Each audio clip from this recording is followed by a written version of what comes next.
right, it is 10 o'clock. Hello, everyone. Welcome to the last day of Forum at ShortFest and the last day of ShortFest in general. My name is Anna Souza. I am the Forum producer. We also have Harrison Harvey here from our Forum team. We've been, the ones putting together the panels all week for you. We have one last conversation planned after this, so we hope you can join us as well. But we are here for social change and impact filmmaking. So very excited to be able to cap off our week of programming with this conversation. Thank you also to Corey today, who is doing captions for us. If you need captions, you can enable those using the bottom of your screen under the settings. We're going to do about 45 minutes, more or less, for this conversation, and then we're allowing 15 minutes at the end for an audience Q&A. So if you want to go ahead and use our Q&A box to submit any questions, please feel free to use that throughout the session to submit questions for our panelists. And without further ado, I'm going to hand it over to our fantastic moderator, Reshma Gopaldas from She Knows. Hey guys, we're also excited to be here today. I'm Reshma Gopaldas, Vice President of Video for She Media, and I also headed video for Planned Parenthood for many years. So a large part of my career has been dedicated to creating social impact video. I am so excited to be talking to these great people here, all of whom are going to share their knowledge about how we can kind of use film as a catalyst for change. Starting with Sahar Driver, Grant Making and Impact for Firelight Media, Heriselda Begaj-Viotti, Director of Impact at Participant Media, Kimberly Reed, Founder, Big Sky Film, and Tracy Van Slyke, Chief Strategy Officer for Pop Culture Collaborative. So guys, I always like to start off with you telling everyone kind of how you got to be you. How did you get to this point in your career? Who'd like to kick it off? Kimberly? As the filmmaker on the panel, I made a movie. The first one that really got some, was released in festivals, including Palm Springs. Nice to see you all again. Was called Prodigal Sons, and it was autobiographical.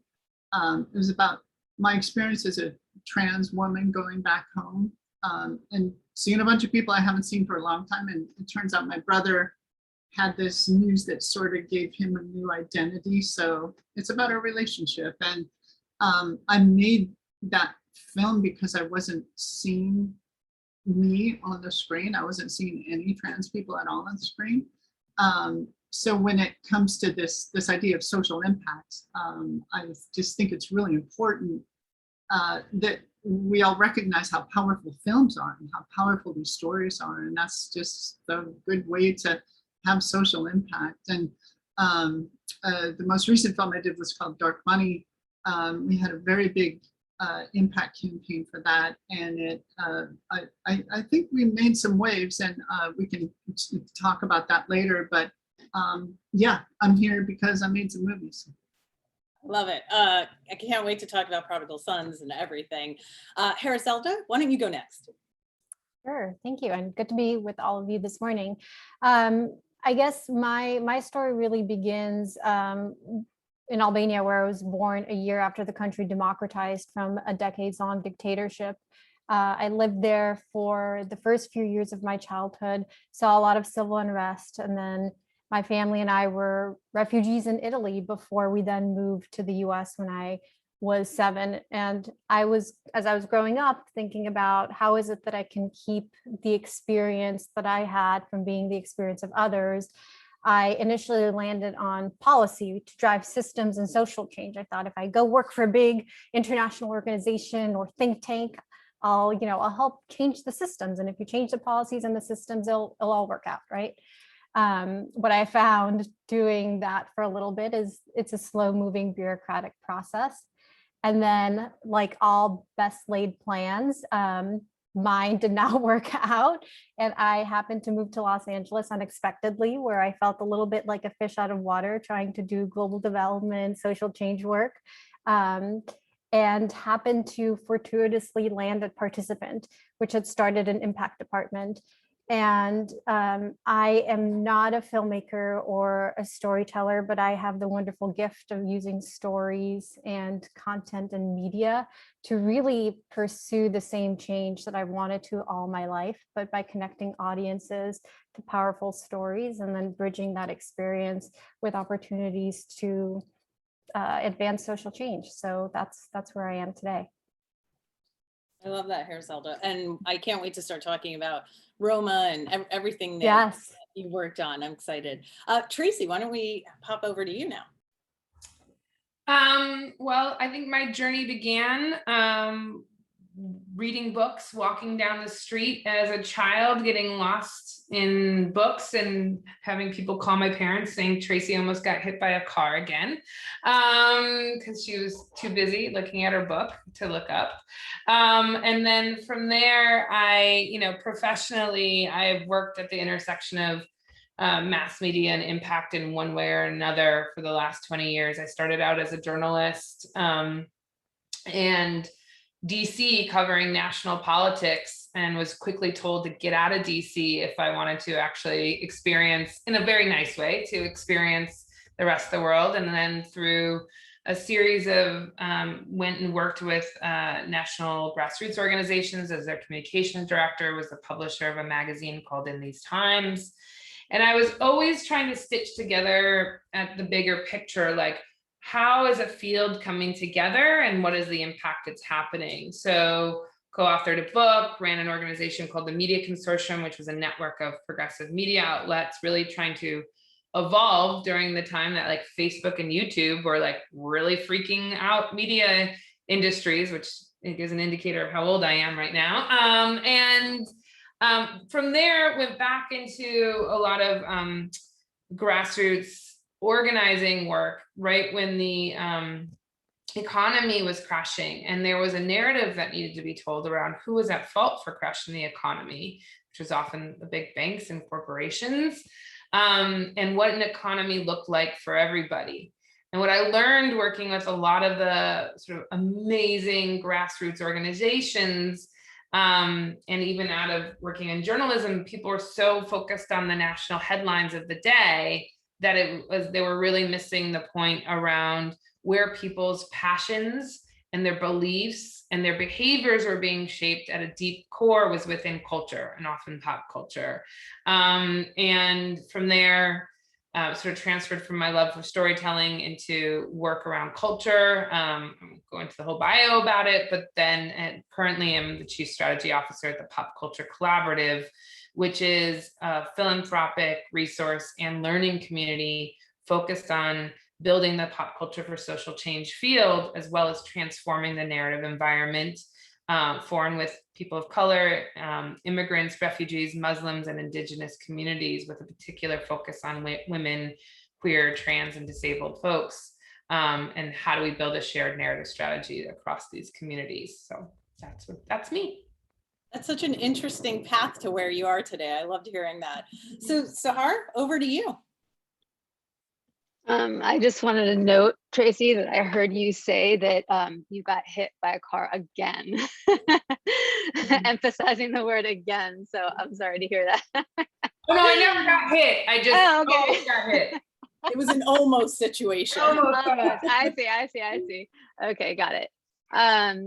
Yeah, it's interesting to think about the root and beginning of this kind of work. I would say that I took a break off from working in television in LA to go back to school, and I was studying the continued and ongoing impacts of colonization today, and studying social movements, which it was nice to hear you, Heriselda, talk about your own background in Albania, because my background has to do with being the child of Iranian immigrants coming of age in the United States post-revolution, and all the various stereotypes that were circulating about Iranians and Middle Eastern people and people from Muslim majority countries.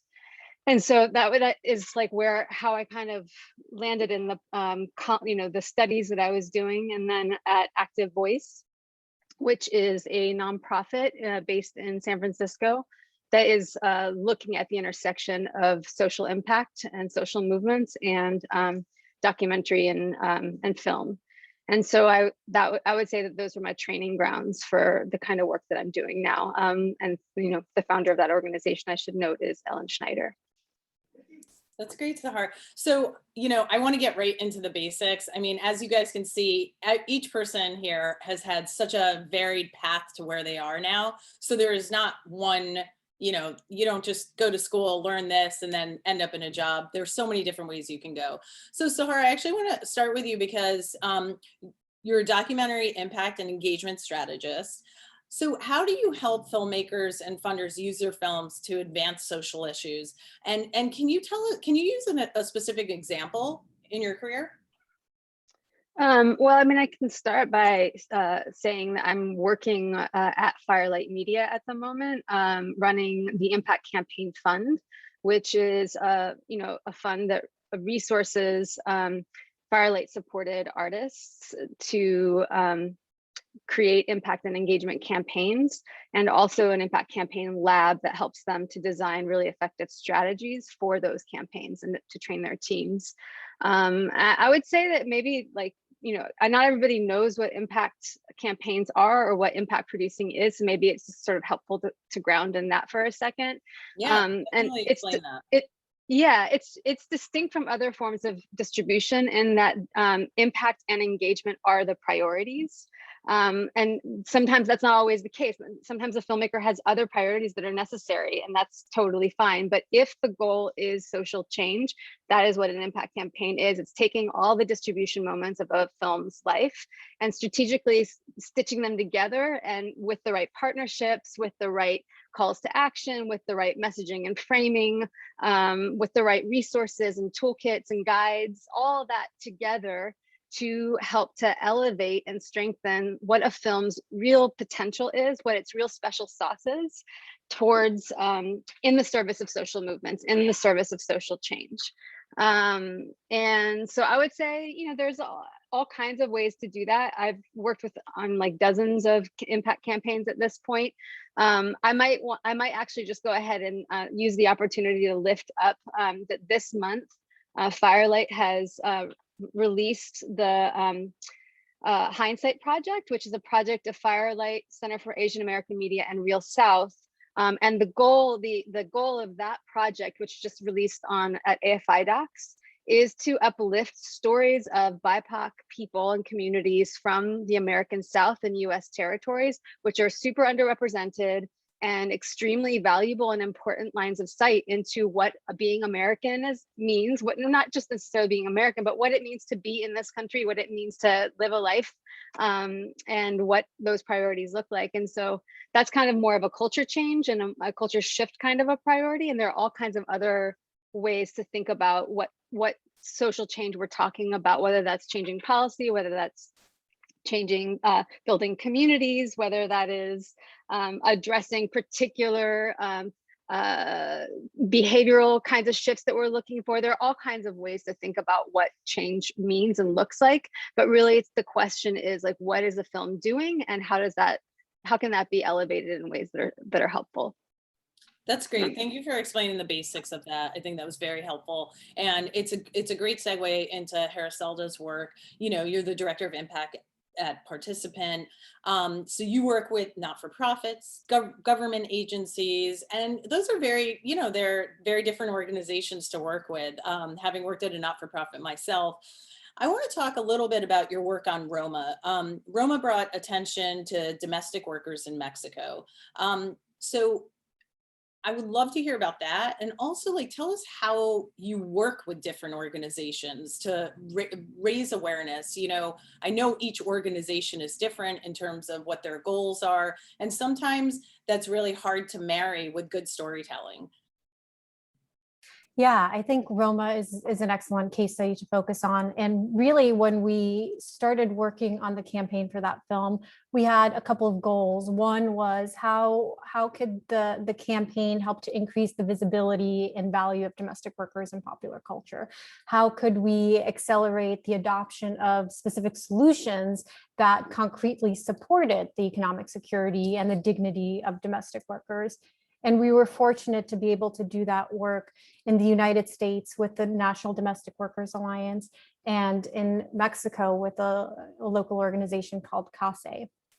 And I think that Roma is a great example of how important partnership on many levels is when you're doing impact work, because it was a true collaboration and partnership with filmmakers, distributors, partner organizations, internal teams. And I think that the work showcased the sort of passion that all of those different actors had in using the power of that story to advance change. So to dig into a few specifics of what the work looked like in practice, it's included everything from events. So we were thinking about, well, Roma has this immense stage from festivals to award shows. How is it that we can strategically include the issue and movement leaders?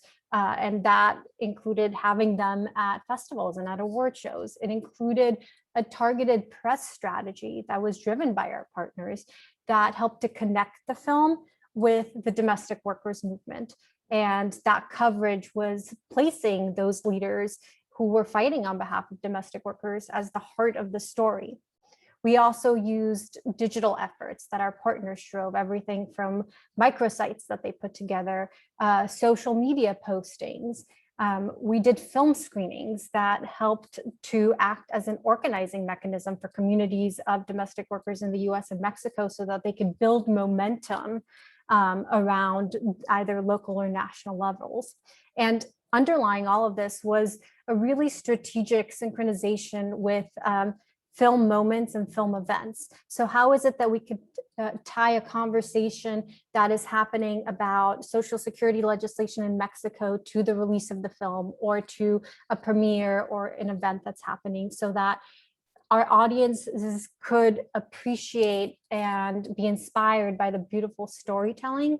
And we could also support our partners when the narrative, as we saw in this case, it shifted organically to also include this conversation of, well, what does this issue look like in the world? And when that shift happened, we were ready to go with these various tactics.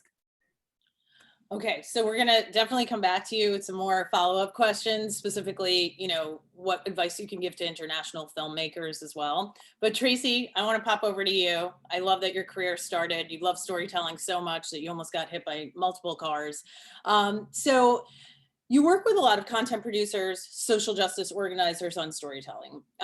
You also oversee the grant making portfolio. So how do you decide which projects get funding? I know that sounds like such a basic question, but it's okay. Yeah. Sorry, my dog might want to try and get out of the room. Let me just say really quickly, I dropped actually a link to a case study around the Roma NDWA partnership in the link if it's helpful for anyone. I would just add one more nuance that I think is really important, coming from someone who is help fund NDWA's work around that. They are leaders in this space. 1 second, so this dog doesn't, sorry, I didn't want barking to start happen. The thing to also remember behind the sort of functionality of a social impact campaign is the relationships and trust that it is built on. So, having a really, really deep trust between Ijin Poo from NDWA and her culture change team to the participant team. I know I heard from you guys a lot how important that was, to Alfonso Cuarón, who was the director. From the very beginning, the kind of trust that needed to be built, that such a delicate and important multi-month, multi-level campaign had to be built on. It wasn't the toolkits, the events, all that sort of stuff was critical, but what was built on was sort of a deep shared understanding, trust of each other, and an understanding and agreement on what was the narrative strategy and the goals.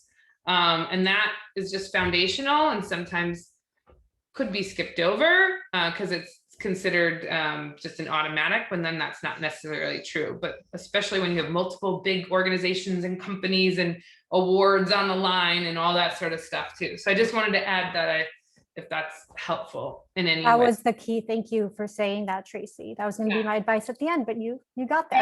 All right. We can double down on it though. In terms of grant making, there's sort of a couple ways we look at our grant making and impact. The first is we've been funding specifically sort of the narrative infrastructure of what we call the pop culture for social change field for the last 4 years.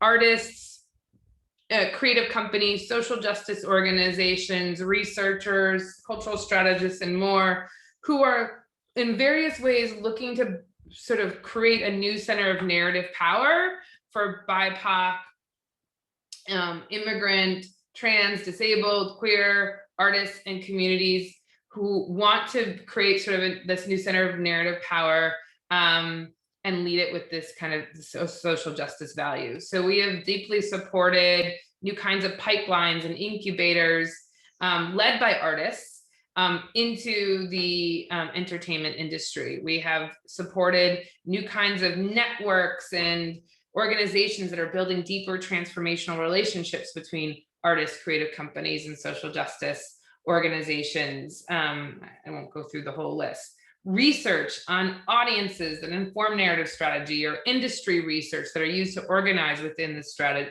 within the industry.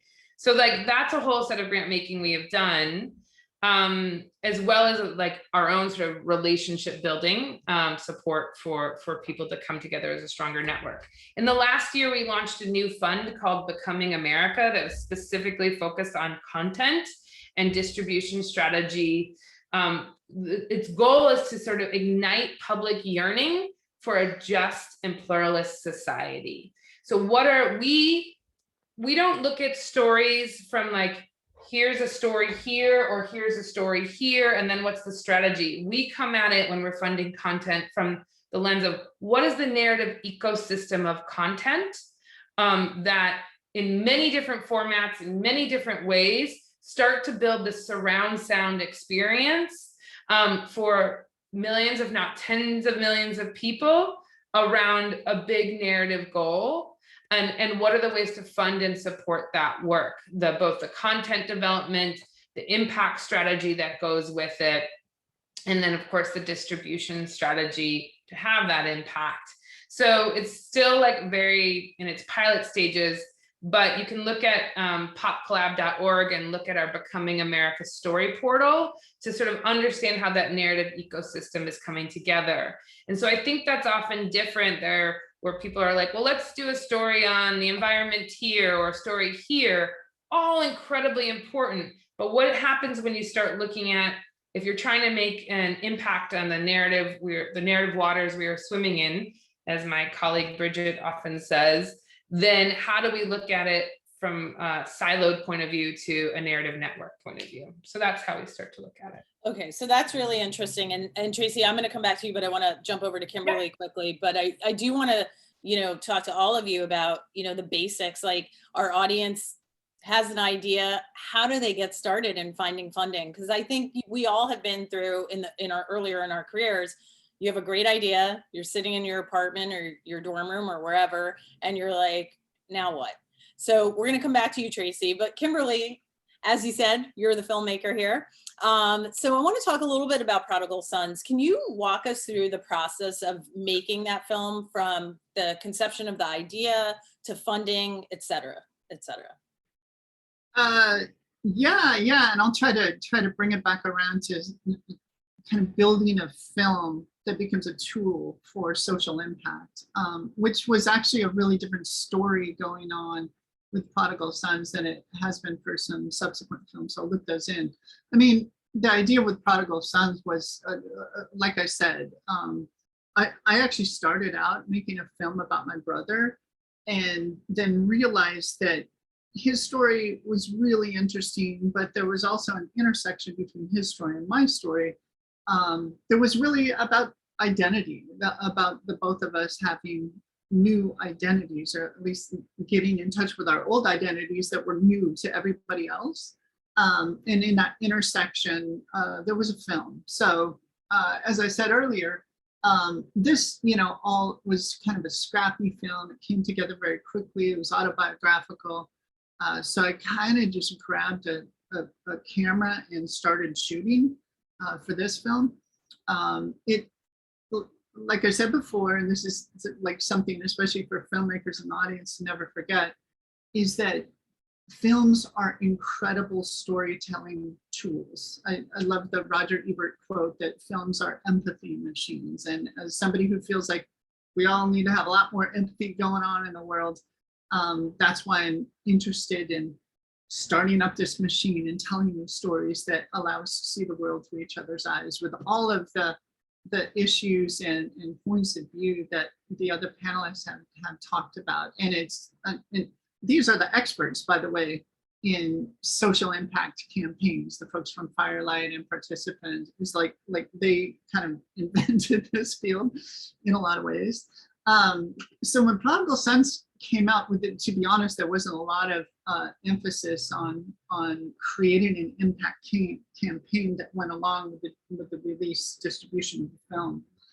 That was very different for 2018 release of Dark Money, where almost from day one, I started thinking about the impact campaign and how this film, Dark Money, is about money and politics. It's something that a lot of people, regardless of which side of the political aisle you're on, a lot of people have very strong opinions about getting money out of politics, or if money is in politics, at least seeing where it comes from.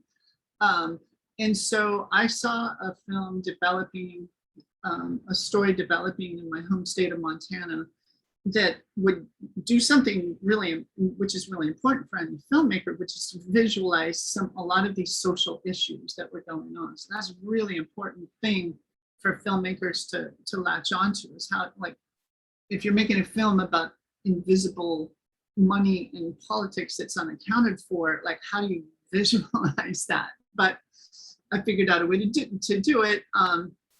And from the outset was thinking about ways that making this film would be hopefully a great story that stands on its own and goes out into the world and influences a lot of people. Yeah. But also, as a filmmaker, I'm constantly thinking about ways that I'm making a tool that can be handed over to other organizations that are already established in the field, so that they can use this tool to just amplify the issues that are going on in the film. That was especially important with Dark Money, because it's an issue that I think needs to be solved at the local level to begin with. And so it's really hard to make one film that speaks to everybody, that covers all the issues, that, is just this one turnkey film. What you have to do is to allow people to adapt it to their local environment. So we tried to plug into groups that were working at a local level for campaign finance reform, for the disclosure of money in politics, to overturn Citizens United.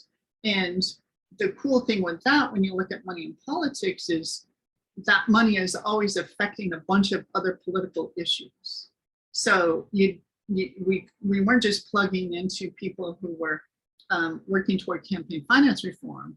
We were plugging into, here's an example, public transportation in Nashville had been influenced by a lot of dark money campaigns. And it was disclosed that one of the local auto dealers was putting a lot of secret money into killing public transportation, right? I mean, you see how it goes. But so when you apply our film in Nashville, it's a very different solution than applying our film to, development of oil resources in Alaska, which is another way that the film got used. So it's about building, teaching someone to fish instead of giving them a fish, right?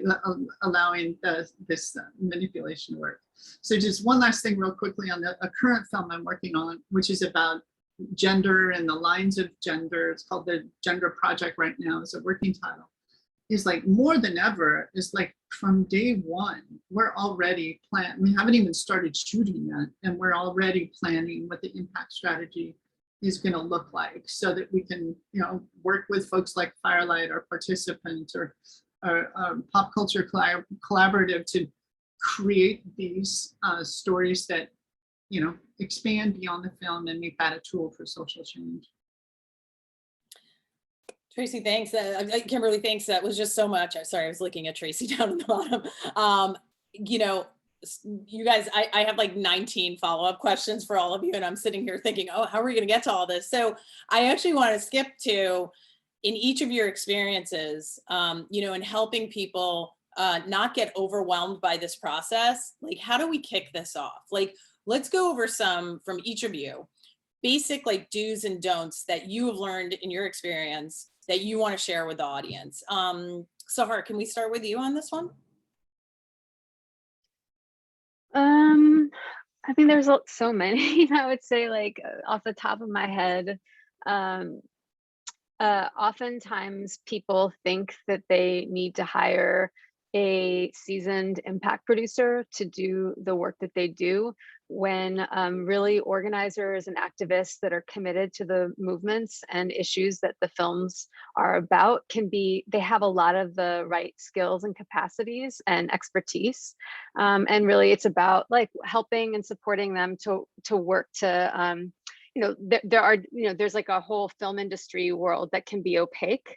And so really it's about opening that world up a tiny bit and building and supporting them to build the right partnerships and strengthen the work. But so that's like one of the things that I would say. And those relationships, and I loved what Tracy had to say about trust. Those relationships and those partnerships can be really key to opening up and unlocking the potential of that film. Maybe I'll kind of leave it there so there's time for everyone else. Thanks. Heriselda, do you want to go next? You guys don't have to do multiple do's and don'ts. I would say, narrow it down to one of each that really has made an impact on you. Yeah, I wanted to follow up on what Kimberly was talking about in terms of how this work can empower communities to continue to use the content to advance what they're working on. I think what we often say within our team is the impact work is almost like a fourth act to the film, where you're bridging the experience of being moved by the content into the real life social change by also tapping into the stories that we each hold and the stories of the change that we're trying to make. And how is it that the impact work can be designed to role model change and activities and events and conversations that can then be applied in communities everywhere with the right materials and the right sort of examples and models.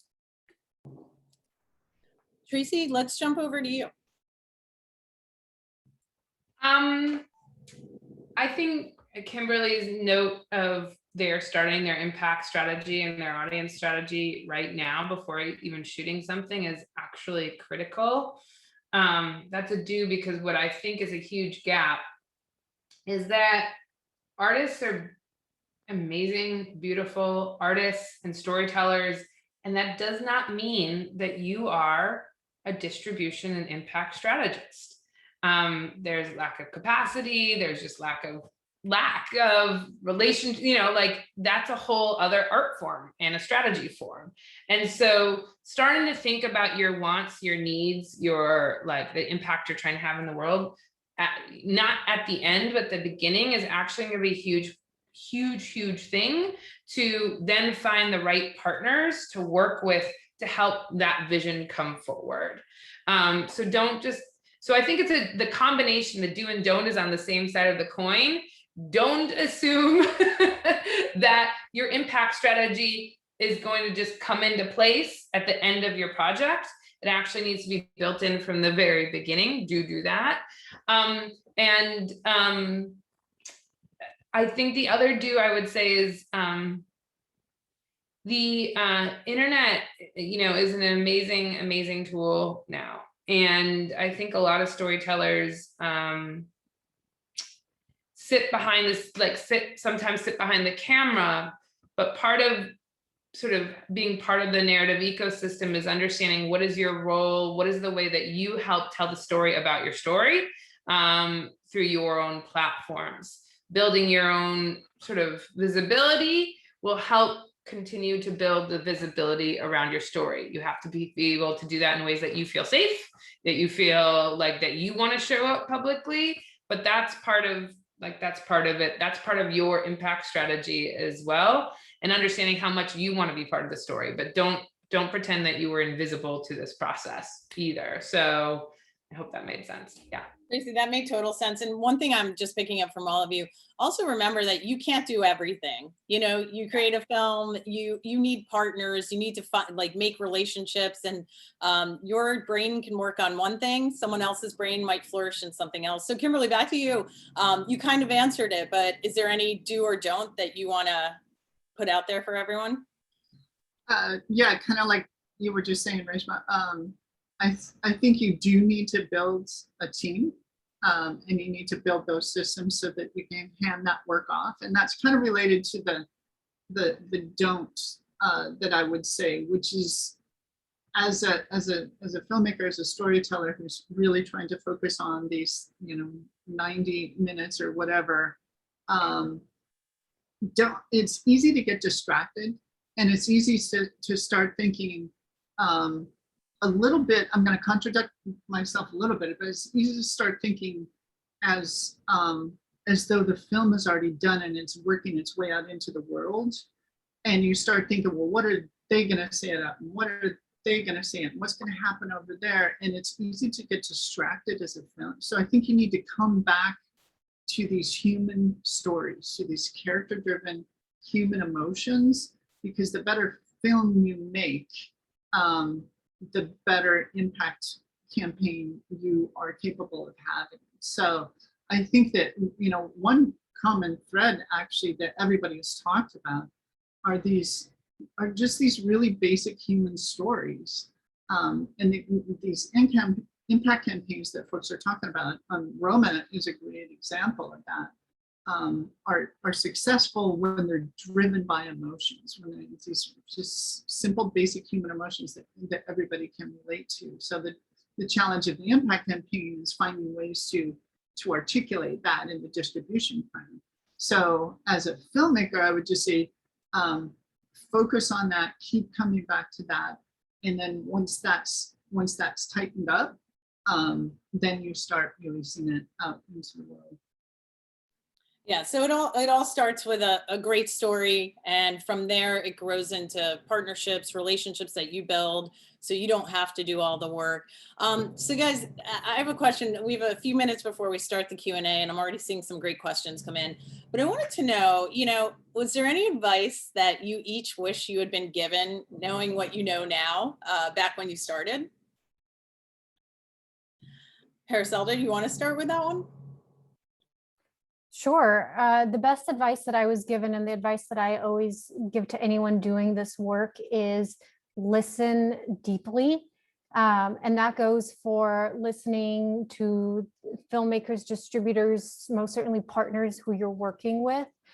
And once you listen and hear what one's passions, goals, motivations are, then the follow-up question that I always say that you ask is, how is it that what I know how to do can help you with what you're trying to do, and not impose a perspective or a lens? Because I think, going back to the note about trust, it's about earning the trust and then honoring it. And I think to do that really well, it starts with fundamentally listening for how it is that you can contribute. I love that. Sahar, would you like to share some advice that you wish you had been given? Yeah, I'll just keep hitting the same notes that we've all been hitting because they're important.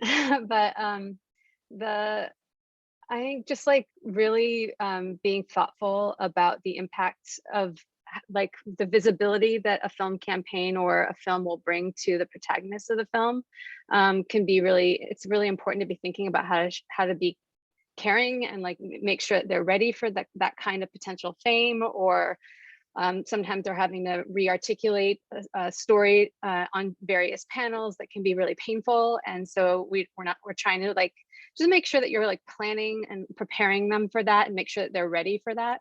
Same thing with the audiences. Not every audience is sometimes a film is so emotionally compelling and moving, there needs to be a care plan in place for those audiences to navigate. And I would say that similarly, kind of tacking this on, not to imagine that like there are some goals that can be achieved really immediately. Like it might just be like you want like a bunch of signatures on a particular petition and that's pretty clear. But if there's a lot of really important social change work is about ongoing organizing and community building, and if you don't have a plan for what happens after the film's life has ended and that relationship building will continue, what you've done is just going to filter out, and so it's really about like thinking the long term, like how does this fit into that long term work. That's kind of where I'll put it. I actually just want to put in a resource in the chat, which is the Impact Field Guide by Doc Society. I had the honor of updating it last year, and we put in shorts section in that guide, which is all about how to make impact with short form film. So it's in the chat. You guys are like the best panelists I've ever had. They're like dropping resources. I love it. Kimberly, how about you? Was there any advice that where you are now, you're like, oh, I wish I'd known this way back then? Yeah, and I totally want to echo the Doc Society and the Impact Guide is like, they have a million great resources, and Doc Society is fantastic. There's a lot, as a nonfiction filmmaker primarily, we talk a lot about and kind of apologize for sometimes the influence of cameras, the influence of the filmmaking process, and the fact that we can't just be, a fly on the wall. Everybody says fly on the wall filmmaking, but none of us are, it's just, we can never achieve that invisibility. And I wish I had heard earlier about how it's just okay to admit that the camera is there and the camera is rolling and it has an impact.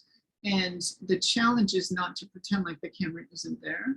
The challenge is to figure out how the dialogue with cameras is magic, and you can find incredible things, whether it's fiction or nonfiction, if you just admit that you're working together with your participants in the film, whether they're actors or characters in your nonfiction film, and that it's okay. You just don't have to pretend like the camera doesn't exist. Oh, that's great advice. Tracy, how about you? Any advice that you wish, like, oh, I wish I'd known this 20 years ago? Well, the media world has changed so much, it's hard to be like, this is what I would have done 20 years ago. But I think, what everyone sort of said here, I'll just reiterate one more time, is your impact strategy is incredibly tailored to your narrative goal, the audiences you're trying to reach, the experiences you're trying to create. So not a filmmaker, I can't give you the proportion, but I will say that it is not the tag on. It is a deep part of the strategy that you will have to invest time and resources and your own, almost think of the impact strategy as another version of a storytelling that you have to do. It's the story about the story in some ways. And the kind of emotional experiences you want to bring people into with the story you have developed. So really thinking about the kind of investment you and or a team that you are helping or trying to create, and the time you're going to need to put into that is as important as the story you're trying to create. I shouldn't say it as important, but it is deeply, deeply important. And so making space for that will make your work that much more powerful. And as Sahar said, thinking about the long term, then you know, that will get you to what your dreams were versus tagging it on in the end and saying, oh shit, I forgot that I got to figure out how to get this to people, which I've seen happen a lot of times. There's beauty in the story, but there's also beauty in getting it in front of people as well. I know, because if you write a story and no one sees it, guys, I mean, you feel great, but yeah, you'll feel great. But if our goal is for social impact and change, you definitely want other people to see it. So we're kind of right on time. And I was going to have each of you leave the audience with like a piece of advice before we go to the Q&A, but there's so much advice you just gave, I can't even keep up. So let's go to Coxie's question. She says, I'm developing a narrative short on homelessness, currently looking for funding. What is your best advice to go with it? What's your best advice to go with it? Who should I reach out to? I have a fiscal sponsorship for from Film Independent and a couple of organizations that are backing the project. Anyone, you guys feel free to, whoever wants to answer it. Well, not knowing enough about it, I think there's a couple ways you should look at it. One is this a local story or a national story? Because there are different kind of funders that would come in based on geographic region is one thing to think about. You really want to deeply research the kind of funders and or sponsors that you are looking to make relationships with. What do they fund? Do they fund storytelling? What do they consider storytelling? A lot of people mix up communications and culture. I think is another thing. Often trying to, not cold call, but activate your network to see who has relationships with those potential funders is actually a really important step. So that I often get emails from people like, hey, I really think you need to talk to so-and-so because those first degree relationships knows the collaborative, knows our strategy, knows our approach well enough that they go, yeah, I feel like I can actually match make you with someone, and I'll pay attention to that a lot. So those are just some pieces of advice I have. So Sahar and others, you probably might have some thoughts too. Well, that's all really great. The only thing that I have to add is that oftentimes you're looking just at the funders that have funded films or have like a communications sort of focus. And sometimes like if the film is about homelessness, you might actually be looking at issue-based funders who are really focused on homelessness. Sometimes like really talking to them as well and being like, this is, there's this particular film, it could be helpful for advancing their work and their portfolio. Kimberly and Heriselda, do you have anything to add to that? I think that's great advice. Goodness. Same, Kimberly? Yeah, oftentimes I think it's easy for filmmakers to just go to people who fund film stuff instead of going to the organizations who are already working in the fields to address the issue that your film happens to be about. So I'm just reiterating, but yeah, it's just like go to the organizations, especially the local ones that focus on homelessness. That's great advice, guys. So Maya is asking us, what are some ways I can begin to raise awareness on a youth refugee documentary and film while in the virtual space during the pandemic? Is the virtual space a greater opportunity to reach an international crowd?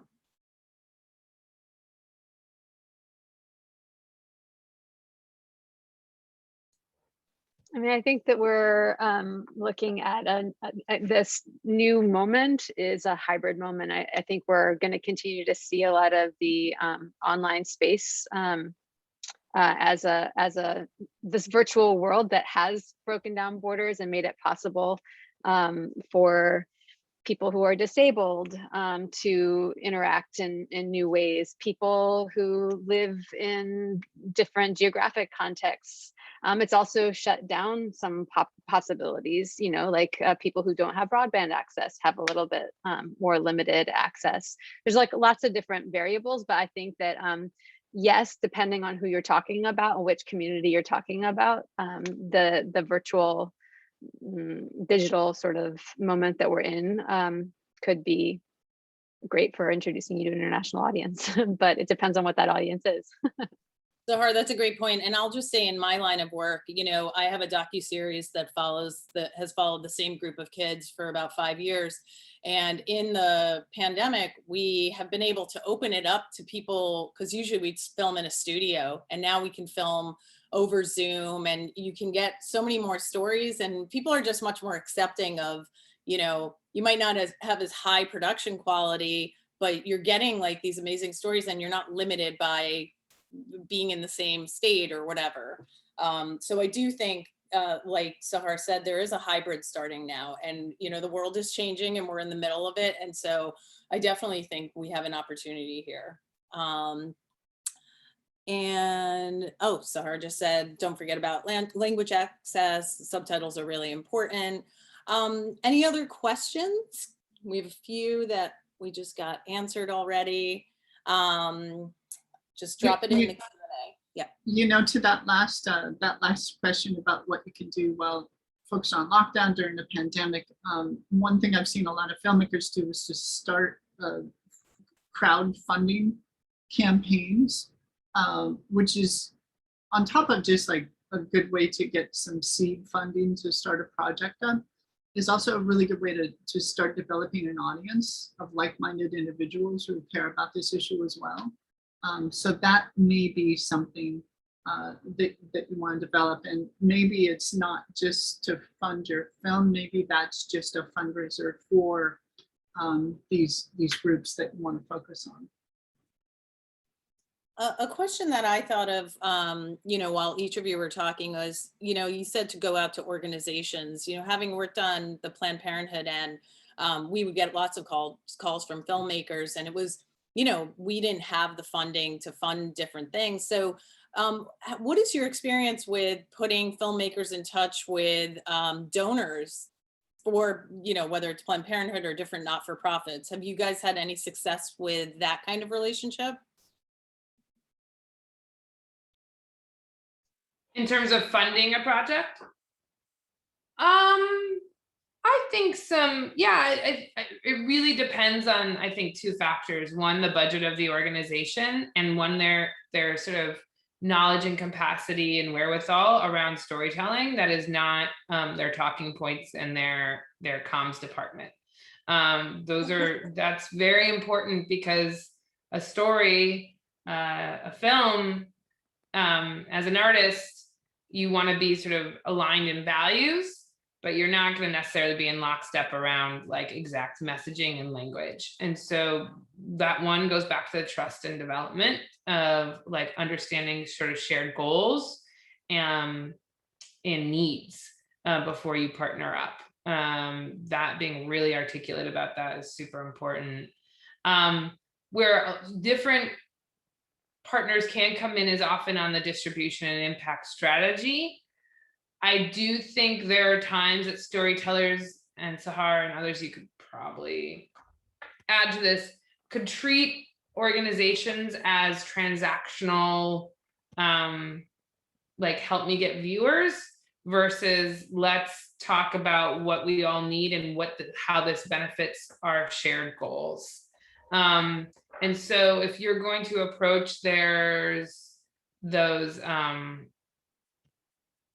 partners, whether it's for funding or sort of another kind of in-kind participation, do it early, do it in a way that feels really powerful for everyone.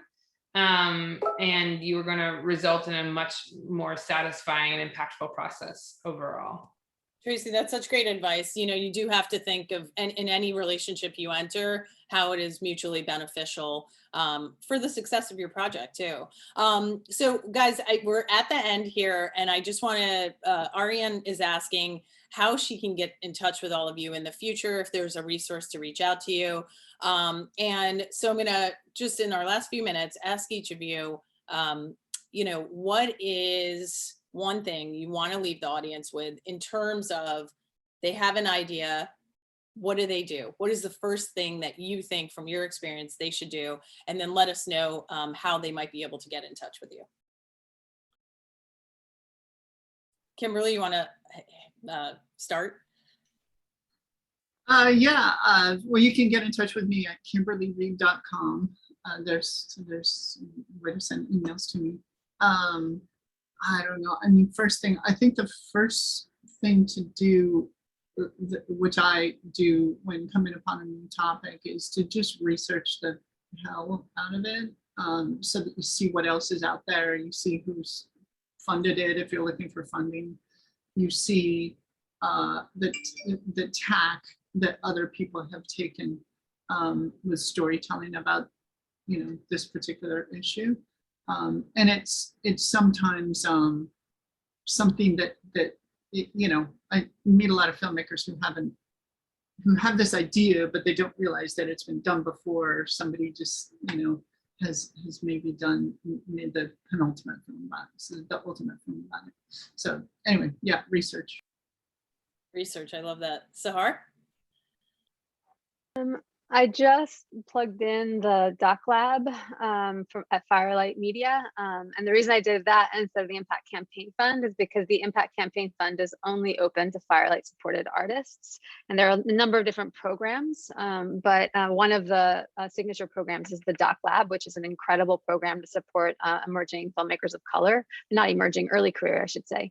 I think that's a resource that you all should be aware of. Terrific. And is there any way that people can reach out to you? Yeah. All right. So while Sahar's dropping that in the chat, Heriselda? I think I'm going to double down on the advice of investing in relationships and trust building early on, figuring out how to align, and on the side that we sit on of doing the impact campaigns, how can we give more than we're asking for, and how can we create an experience that is both mutually beneficial but is also ultimately in service of what an organization or a movement needs. And I'll put my email in the chat as well. Terrific, thank you. Tracy, you ready to close it out? I hope so. I put in the chat a couple links. One is sort of our overarching guidelines and what we fund and what we don't fund, because it's almost as important with a funder to know what they don't fund as much as they do fund. Like, for example, we don't necessarily fund documentaries per se. We often fund really innovative campaigns around the documentary. Two, I put in a self-assessment quiz. This helps potential prospective grantees like go through and sort of understand, do they fit into their guidelines? We try and create that as sort of like a helpful resource so they don't go through a whole process of submitting an idea and it not being the right fit. And then I also shared a link to our Becoming America Fund, where we do fund content, and that can be more nonfiction content as well, and what sort of is some of the ideas around that and examples of things we funded. So those can all be helpful resources to dive into. That's sort of doing the self-assessment quiz and submitting an idea is the best way to get in touch with me. And then I feel like I've said everything. I feel like everyone else is brilliant and everyone else is brilliant. I just want to land on, like, listen to them. They're the expert. I mean, you four are amazing. From my perspective, there's a good story, good resources, good research, and great relationships, guys. And you should be in good shape. And you have all these resources they dropped here. It's like class in the chat. All right, everyone. Thank you so much. That wraps our social impact filmmaking panel. And I hope everyone has a good day.